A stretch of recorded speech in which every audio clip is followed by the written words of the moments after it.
Hello mga kaputol! Ay welcome back ulit sa ating channel! For today's video ay ipapakita ko nga lang ho kung paano ni Mr. ginawa yung sinasabi niyong nagagandahan kayo dun sa may bintana namin kahit na kawayan lang siya, kahit na mga bilugin lang yung pinanggawa sa kanya mga kaputol. Gayon nga na habang wala pa nga po kami pambili ng mga sliding window na yan kasi hindi rin po talaga biro ang magpagawa ng sliding window or jealousy na bintana. Gayon nga ho ng mga kaputol na isang bintana siguro ay nagkakahalaga ho yan ng 6,000 or 5,000.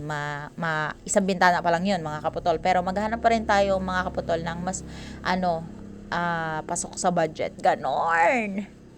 Ngayon, syempre, pansamantala muna na habang wala pa tayong pera, habang kapos pa tayo, habang sakto lang yung budget namin para makasurvive sa buhay, huy, bakit naman gayon? Ay, eto nga, ginawa na lang muna talaga ni Mister ng paraan para nga kahit papaano ay makatulog na nga kami dito, makalipat na nga kami. Very late ko na din talaga itong in-upload or in-edit kasi nga mga kapitola, ay wala tayong nganing load noong nakarang araw. Ayun, for today's video ay kumuha lang ho si Mister ng mga patong dyan na kawayan. Gayon nga na kapag patong yung ginamit mga kaputol ay solid talagang straight talaga siya. Hindi katulad ng kawayan na may liko-liko, bako-bako, ganon.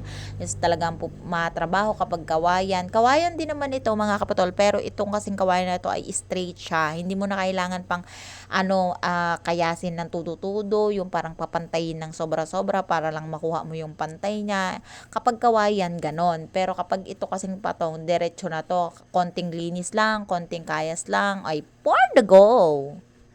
Inipon-ipon lang ho namin talaga yung gayang kawayan o patong bago nga ho talaga na trabaho ng aming mason yung pinaka-finish nung aming bintana. Gayon nga na ganyan muna yung namin, balak muna namin. Syempre, kailangan pa rin na talaga namin mag-ipon ng pang sliding window. Nga ni, syempre dream come true yarn. Utay-utay lang. O kahit sa isang taon, pwede kaming makapagpakabit ng isang bintana. O next year naman, 2 bintana. Diba? Achievement na naman natin yung sa sarili natin. At least, kahit papaano ay utay-utay tayong nag-i-improve. O, diba? Tapos kapag halimbawa na kompleto na natin yung mga bintana, yung pintuan, tapos yung next naman na ating aanuhin, yung mga gamit naman natin, tapos sunod, yung rooftop. Huy!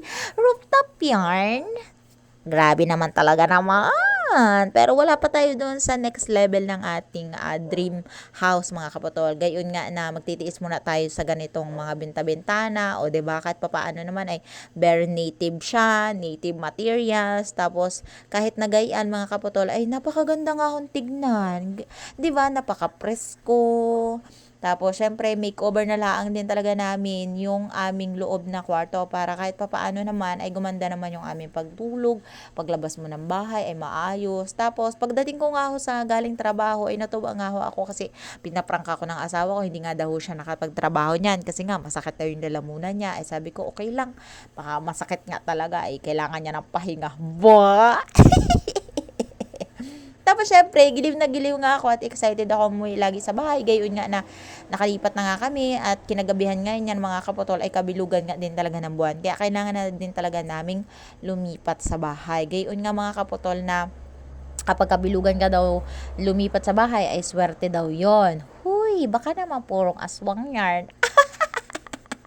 Wag naman gayon. At sabi ko nga sa kanya sabi ko ay tiyagaan na lang muna natin yung bahay natin kahit papano kasi masisira na din talaga yung luma namin bahay tapos kailangan na din talaga siyang sirain. So ipapakita ko lang sa inyo mga kapotol na yung kinagabihan talagang nilipat na namin yung kama. Wala din talaga kaming time para maglipat ng umagaha kinabukasan kasi nga wala na kaming matutulugan mga kapotol. Kailangan na din talaga naming lumipat. Kaya naman pinagtulungan na din talaga namin tong bigat-bigat din talaga naming kama na pinamana pa sa amin ng papang. Galing pa itong ragara, mga kaputol. Ito yung mga kama na, nung binili kasi yung ragara, nag-dispose ng mga kailangang gamit, ganon. Yun, ay yung tatay ko ay, mga kaputol, ay nagabakal buti yun. Yun, nakabili siya ng 3 kama ng bakal buti. Kaya yung sa akin, pinamana niya, pang single bed lang ba, ganon. Eh kaysa naman ho ay maitapon lang yan, ay nabili yan ni Papa ng hindi ko alam kung magkano yan. Kaya naman, tag-iisa kami, sila ate, ako, si mama, ayun, 'di ba? O mahaba na 'yung kwento natin. Gayon nga na nakalipat na nga kami dito. Tapos pansamantala nga na nilagyan muna namin 'yan ng kumot kasi nga wala pa siyang bintana. Tapos kinabukasan nga mga kaputol ay sa kanila ang gagawin ni Mister yung bintana na isa. Tapos natakot nga kami diyan kasi sobrang laki ng bintana namin.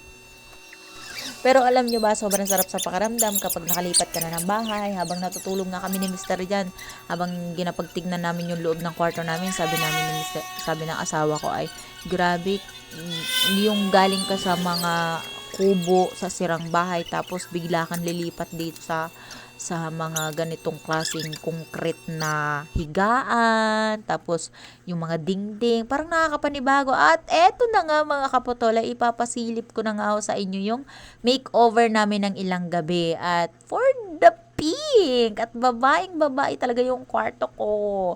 Talagang sabi ko sa sarili ko, dream come true ko lang to dati. Tapos hindi ko akalain na meron na pala akong ganito, tapos nauutay-utay ko siya, utay-utay ko siya ng papaganda, ay sobrang gaan sa pakiramdam kasi talagang sinipagan ko din talaga yung sarili ko, kahit anong racket, nagagawa ko na, kahit na anong pinapasok ko na para laang makaipon ako. Tapos minsan nag-aalkansya ako, pero kapag nag-aalkansya ako ay nagkakasakit naman si Gio. Kaya binibitak ko agad ang kalkansya.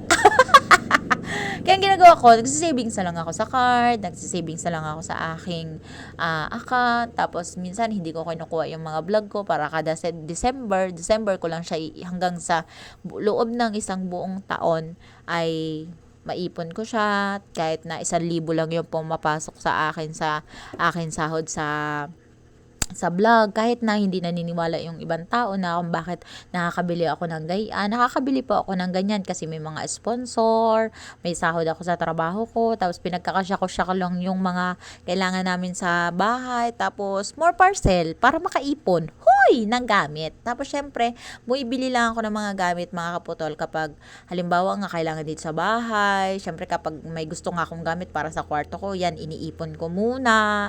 Tapos nung naipon ko na, eto na yung kinalabasan ng pag-iipon namin dito sa loob na aking bahay. Tapos eto na din talaga yung dream come true ko na sana pink yung kwarto ko. Tapos nag-ipon lang ako ng mga bedsheet. Tapos eto na nga yung blinds ko na yung nakaraan na pinakita ko sa inyo na nakabili nga ako ng gayaan, yung nag-ipon din talaga kami para makabili kami ng gayaan. O 'di ba, kahit sa konting pag-iipon, hindi ko to in-upload para magyabang, para mag-inspired sa ibang tao, mga kapotol, na kahit ganyan lang yung bintana namin, kahit sliding kawayan lang siya, pero ang kortina, blinds yarn. Hoy! Sa office ko lang to nakikita, tapos sabi ko, balang araw, makakabili din ako ng ganyan. Tapos ito na nga, mga kapotol, o 'di ba? Yung dating pangarap ko lang, ngayon meron na akong gayaan, 'di ba? Sarap sa pakiramdam, nakaka-proud sa sarili na sa sipag at tiyaga namin dalawang mag-asawa, nagagawa namin yung mga yan, mga kaputol. Kaya sobrang pasasalamat ako kay Lord kasi may mga gayaan akong nararating at achievement. Wow! So for today's video ay hanggang dito na lang ang aking pasilip sa aking kwarto. Maraming salamat sa inyong panunood. Huwag niyong kalimutang i-follow si Kaputol at i-share ang aking munting vlog. Maraming salamat!